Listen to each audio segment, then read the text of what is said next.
Hey folks, Justin here. In this video, we're going to continue looking at Virtual Agent and see how we can connect it to our CDS database to use our business data as part of our automated chats. If you haven't seen the first video, I'll put a link to that in the description below, and that will give you an overview of Virtual Agent itself. So let's jump on in and have a look. So if you remember from the first video, we saw how we can initiate the chat, and we took it down the path of saying that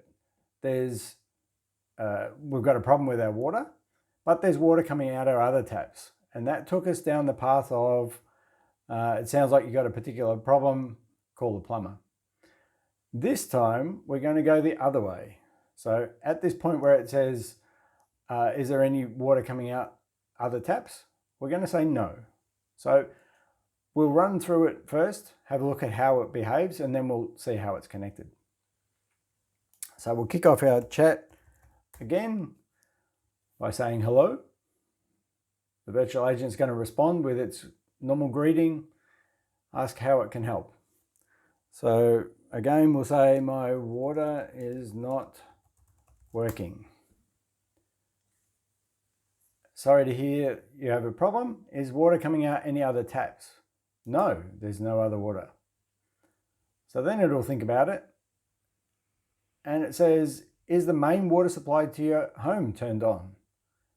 And after we've gone and checked, yes, it is. So now the conclusion is there must be a problem with your supply. So in this case, it's saying, can you please provide your mobile number? So in this case,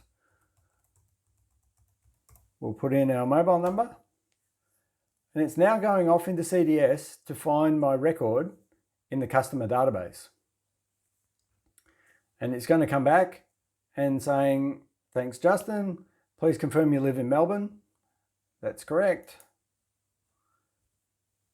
And after a moment, it'll come back and say, thanks for getting in touch. We'll raise a case for you and go down its normal path. Did that answer your question? Yes. And give them the little survey. That's great. Not great that the water's out, but great that the service worked. No, nothing else you can help with. All right. So now that we've seen how it actually works, let's step it through. So in this case, we've said, no, there's no other water coming out. So it's going to go down the no path this time. And here we've asked, is the water coming out, is the water supply turned on? Yes, the water supply is turned on. Sounds like there's a supply issue.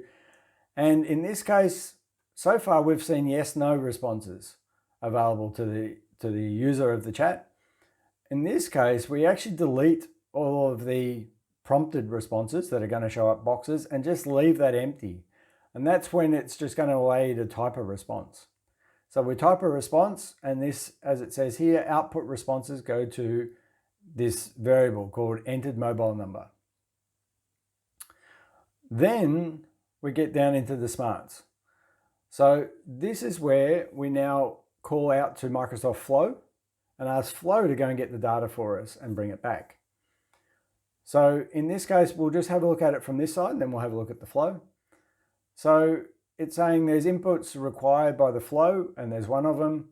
It's expecting something called passed mobile number. And we're going to pass it across this response that was typed in. It's going to go off and do its thing with one input, as you can see here, and it's going to give us three outputs: the full name, the city, and the email. So that is going to make those available, and then we've got a bot says, and we've included the full name and city, asks is it correct, then it's going to go down the path, insert my email address into that, and away it goes. So let's jump over to the flow. So this is the Microsoft Flow that's doing the work talking to CDS. So it starts off with a HTTP request. Now, again, this is not a coding thing. You know, it's sort of bordering on the semi-technical things, but It's really just a visual flow through the data. So if we expand the first one, this looks like it's getting a bit technical, but basically what it is, if we think about how this is going to be called, we need some way of passing it across, and the standard is to use something called JSON. We won't go into the details of that, but it's a way of passing data and telling it what it's for, basically. And rather than knowing how to type this out, because that is a little bit on the technical side, what we can actually do is use this sample payload, and we can put into the payload, if I grab one that I prepared earlier, and we'll paste into here what JSON we're expecting to put across. So the thing that we're putting in is going to be referred to as pass mobile number, and this is just a sample so that it gets some idea of what's coming across. And when we hit done on that, that builds this little thing for us. So we don't need to know this piece, we just need to have a sample of the JSON that we're expecting to pass. That is how the virtual agent knew what was being expected by the flow and what to pass across. Then what we do is we create 3 variables, which are going to contain our full name, our city, and our email. They're just straight variable initializations as strings. And in this case, I just put some sample data in there for what it's worth. So we've got our 3 variables here. Then we're going to do a search in our CDS database. We need to specify which environment it's going to use, which entity, so it's going into the contacts. And if we show the advanced options, the filter query is searching for mobile phone equals to the mobile phone number that was passed in. In this case, I only want the one record. I don't want the complexity of dealing with multiple people with the same mobile number, but obviously that's a consideration. So I'm just specifying I only want the top 1 record coming back. That's then going to give us the information about contacts with that mobile number. So down here, if we scroll this up a bit, this loop is going to apply to each record that was found. Now we've already specified that we're only going to get 1 back, so this loop's only going to execute once. And for each time the loop goes through, or the only time in this case, we're taking or putting into the full name variable the full name that came back from CDS. Right? And likewise for the city and the email. So they'll be the same thing. Then we go down to our response, and this is the only other sort of semi-technical bit, I guess, is we need to pass those things back. And again, you can specify how you want this to be passing things back, but the standard JSON is you specify the name of the things that are going to be passed back, and it's getting these variables. So you can see the full name variable, the city variable, and the email variable are going into these parameters that are going to get passed back.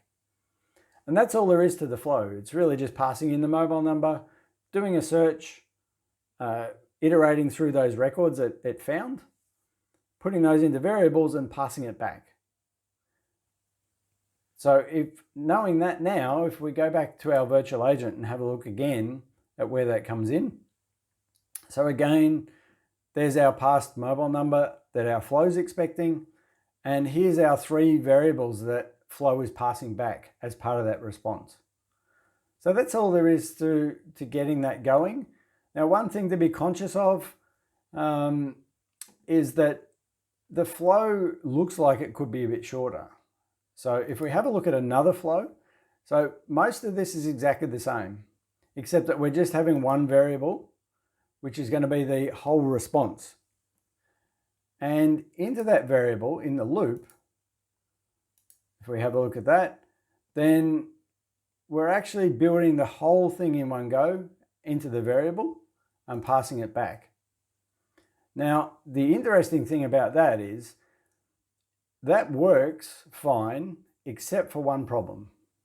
If we have a look in the virtual agent, the way that we call out to the flow is we click our little plus and we say that we want to call an action. Now this goes into flow to find any applicable actions.